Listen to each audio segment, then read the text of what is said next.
Assalamualaikum warahmatullahi wabarakatuh. Apa kabar? Kembali berjumpa dengan saya Hirs Arif dari Forum News Network.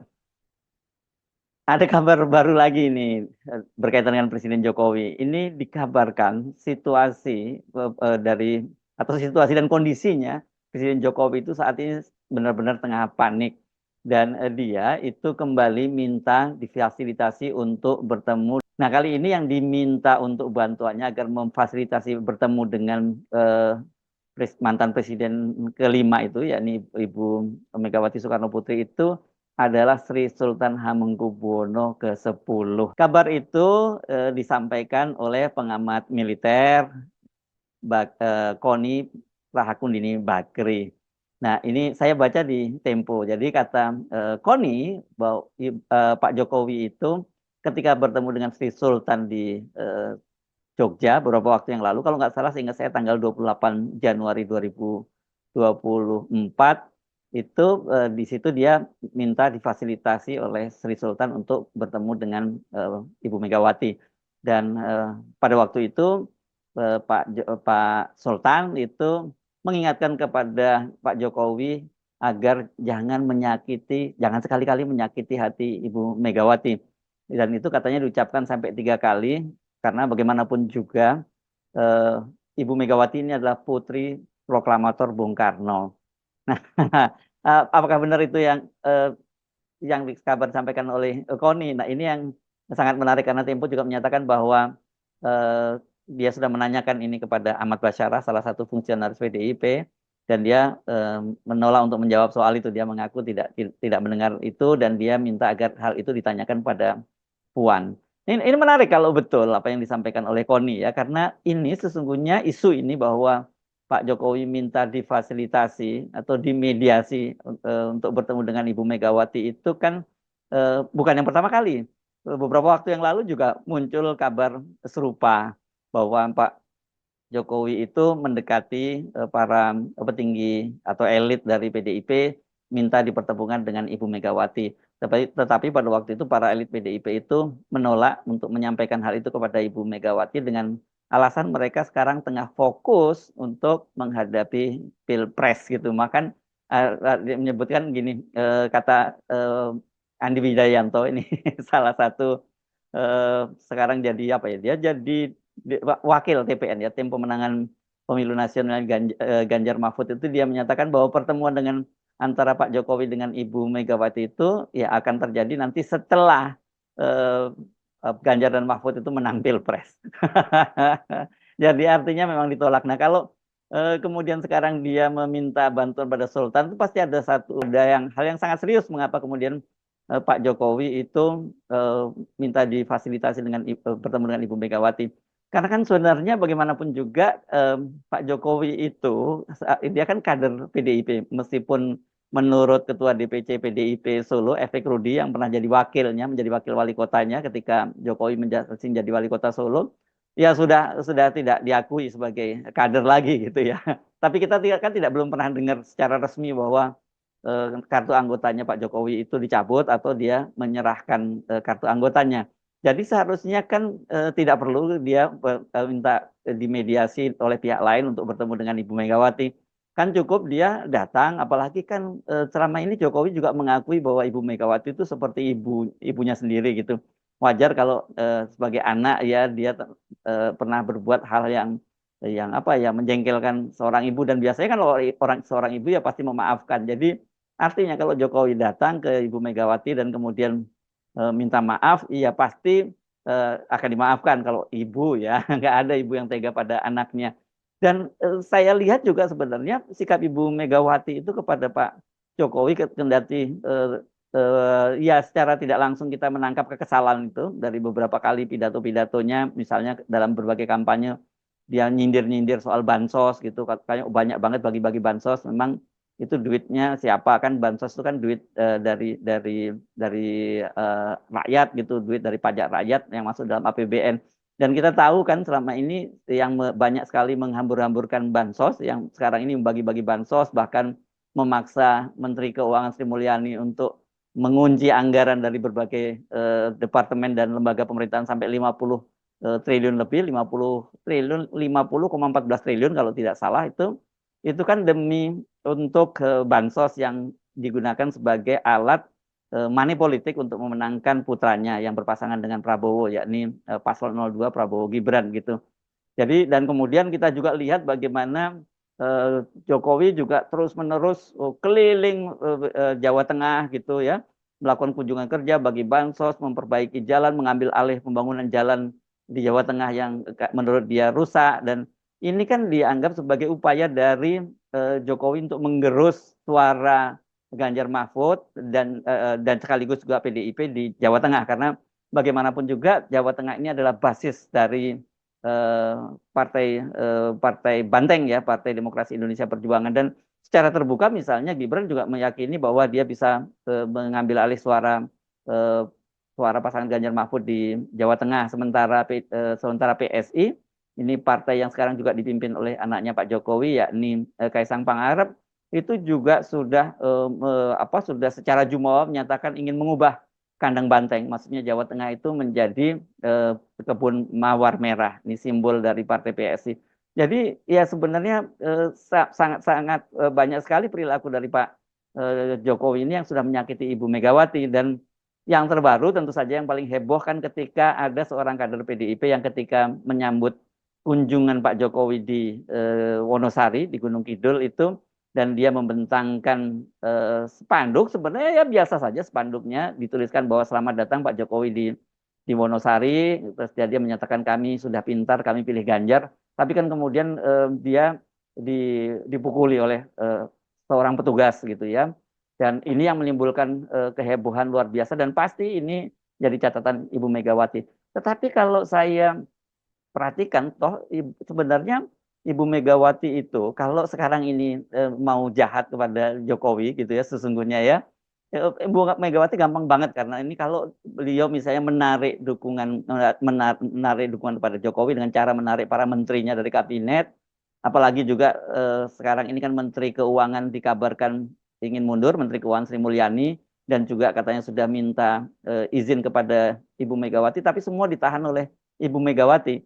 Dan walaupun alasannya Ibu Megawati itu bukan soal Jokowi, tapi lebih pada karena Ibu Megawati memikirkan kepentingan bangsa dan negara, gitu, karena dia khawatir kalau sampai menteri-menteri itu mundur dan kemudian khususnya Sri Mulyani juga ikut mundur, maka pemerintahan itu bisa jatuh, dan kemudian ya kalau pemerintahan jatuh itu menurut Ibu Megawati yang sengsara ya negara ini. Jadi dari situ saja ini kalau dalam orang Jawa itu menyebutkan begini ya, dalam bahasa Jawa itu ada yang menyebutkan bahwa tego lorone ora tego patine gitu ya.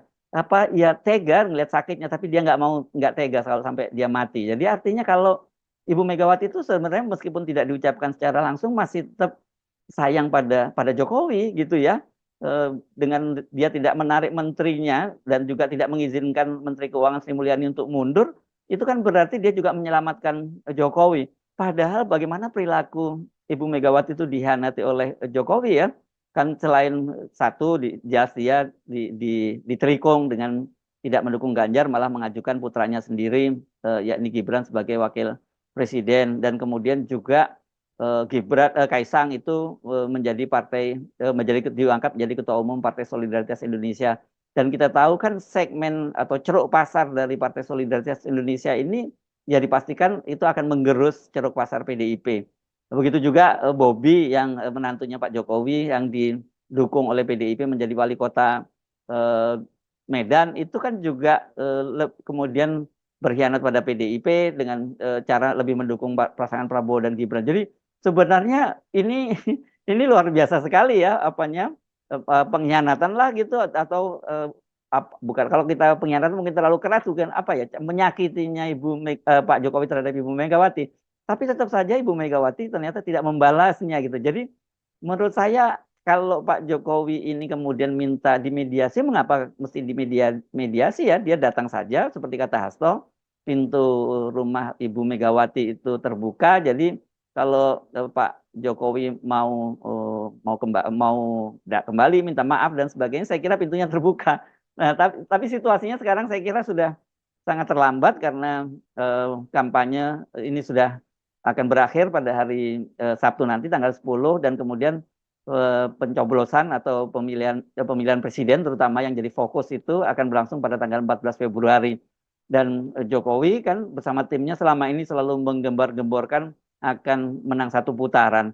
Tetapi kan kita tahu bahwa kondisinya Jokowi sekarang betul-betul dia ini terdesak ya. Aksi dari kalangan kampus yang dimulai dari UGM menyampaikan petisi bulat sumur, kemudian diikuti oleh perguruan-perguruan tinggi lain di seluruh Indonesia, itu betul-betul membuat posisi Jokowi itu berada di ujung tanduk ini karena kemudian bersama dengan itu gerakan mahasiswa juga semakin membesar. Jadi memang sekarang ini Jokowi itu sudah menjadi semacam common enemy ya. Belum lagi kalau kita bicara ada otoritas keagamaan seperti Uskup Agung Jakarta, Kardinal Ignatius Suharyo yang mengingatkan bahwa Jokowi kalau tidak mendengar sikap kritis dari akademisi itu ya kalau mengabaikan sikap kritis dari kampus itu dia bisa tumbang. Dan yang juga kita lihat kemarin dalam pidato politiknya Pak SBY yang sebenarnya notabene sekarang ini adalah menjadi sekutunya Pak Jokowi di paslon 02 mendukung paslon 02 itu juga sudah menyatakan sikapnya secara keras gitu kan, berarti kelihatan masih bermain in between gitu, main di antara, tapi kan tidak sebenarnya tidak pada tempatnya kalau Pak ini dalam konteks ini ya, maksud saya tidak pada tempat ini dari sisi konteks perkoalisian gitu, dia kemudian mengingatkan Pak Jokowi untuk jangan sampai mengabaikan suara-suara kritis dari kampus, karena kan selama ini istana menganggap bahwa apa yang dilakukan oleh para profesor, guru besar, sivitas akademika ini adalah merupakan bagian dari ya permainan skenario untuk elektoral gitu ya. Jadi artinya ada yang menunggangi begitu. Ini yang jadi lihat dari sini situasi ini kelihatannya ya memang Jokowi itu terdesak. Kalau belakangan ini kemudian banyak lembaga survei yang kembali menggelontorkan isu bahwa pasangan Prabowo Gibran itu akan menang satu putaran gitu dan dengan elektabilitasnya sudah di atas 50%, saya kira ini adalah sekali lagi malah semakin menunjukkan kepanikan dari Presiden Jokowi karena lembaga-lembaga survei yang independen itu jelas menyatakan bahwa tidak mungkin terjadi, tapi banyak orang juga yang mencurigai gitu, menduga, bukan mencurigai tepatnya, menduga dengan banyaknya sekarang protes-protes dari kalangan akademisi dan kalangan tokoh keagamaan, ini saya kira suara dari pasangan 02 Prabowo Gibran yang didukung oleh Jokowi itu udah makin tergerus gitu, dan bukannya tidak mungkin karena dilihat ada tanda-tandanya bahwa pas sekarang paslon 03 itu rebound, maka yang masuk kalau terjadi putaran kedua, yang masuk putaran kedua itu bukan Prabowo Gibran tetapi adalah pasangan Amin, Anies Muhaimin 01 dan pasangan Ganjar Mahfud. Nah, kalau itu yang terjadi, saya kira ini menjadi malapetaka buat Jokowi karena saya kira ini sekarang ini agak sulit untuk membayangkan Jokowi itu kalau kemudian pasangan Prabowo Gibran ini kalah pada Pilpres itu dia akan soft landing, akan smooth ya. Dia pasti akan hard landing dan kasus-kasus yang melibatkan anaknya, misalnya tudingan adanya money laundering dan sebagainya, dan saya kira pasti juga banyak kasus hukum yang membelit Jokowi karena selama ini presiden saja mungkin orang nggak berani bicara, itu akan dibongkar-bongkar ke depan ketika Jokowi tidak lagi berkuasa. Ini yang saya kira membuat Jokowi kemudian berpikir ya cara yang paling mungkin sekarang ini dia berlindung ke Megawati karena bagaimanapun toh dia masih kader dari PDIP dan dia merupakan anak dari Ibu Megawati. Nggak berlebihan sih sebenarnya kalau Jokowi itu sebut seperti anak karena kan kita tahu Jokowi ini dari perjalanan karirnya dari bukan siapa-siapa, seorang pedagang mebel di kota Solo, kemudian menjadi wali kota yang terpilih 2 kali. Saya tidak menyebutnya 2 periode ya karena di tengah jalan dia mundur untuk kemudian maju ke Pilkada DKI, itu kan semua didukung oleh PDIP. Begitu juga ketika dia maju menjadi Gubernur DKI Jakarta itu juga diusung PDIP dan demikian juga dengan ketika dia menjabat sampai 2 periode itu semua pendukung utamanya adalah PDIP. Nah, dalam situasi semacam itu tiba-tiba dia berkhianat kepada PDIP. Ini memang saya kira agak repot kalau kemudian katakanlah Jokowi ini mau langsung bertemu dengan Ibu Megawati, kalau ditolak mungkin dia akan sangat malu, kehilangan muka. Tapi sekarang ini kalau toh dia kemudian minta tolong orang lain, seperti halnya kader PDIP sebelumnya, para elit politik PDIP yang diminta, yang menyatakan bahwa sebaiknya kan nanti ketemu kalau sudah selesai pilpres saja. Nah sekarang giliran ke Sri Sultan ya.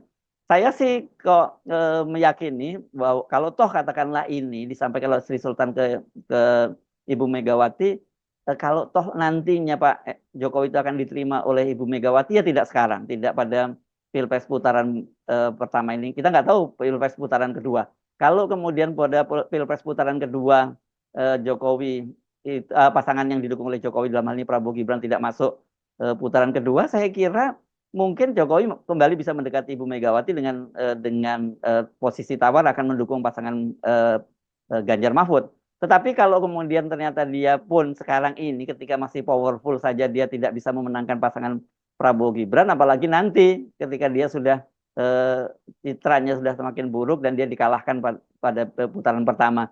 Ini memang dilematis, dan tapi isu ini muncul di menjelang pencoblosan, ada pencoblosan, menurut saya ini akan makin memperburuk citra dari paslon 02, dan itu dampaknya bisa memperburuk perolehan suara pasangan ini pada Pilpres nanti tanggal 14 Februari. Kita lihat saja bagaimana perkembangannya, tetapi saya meyakini apa yang disampaikan oleh Sri Sultan via Koni tadi itu, bahwa sekarang ini kondisinya Pak Jokowi itu betul-betul sedang panik. Saya Rusmino Arif dari Forum News Network. Sampai jumpa lagi. Wassalamualaikum warahmatullahi wabarakatuh.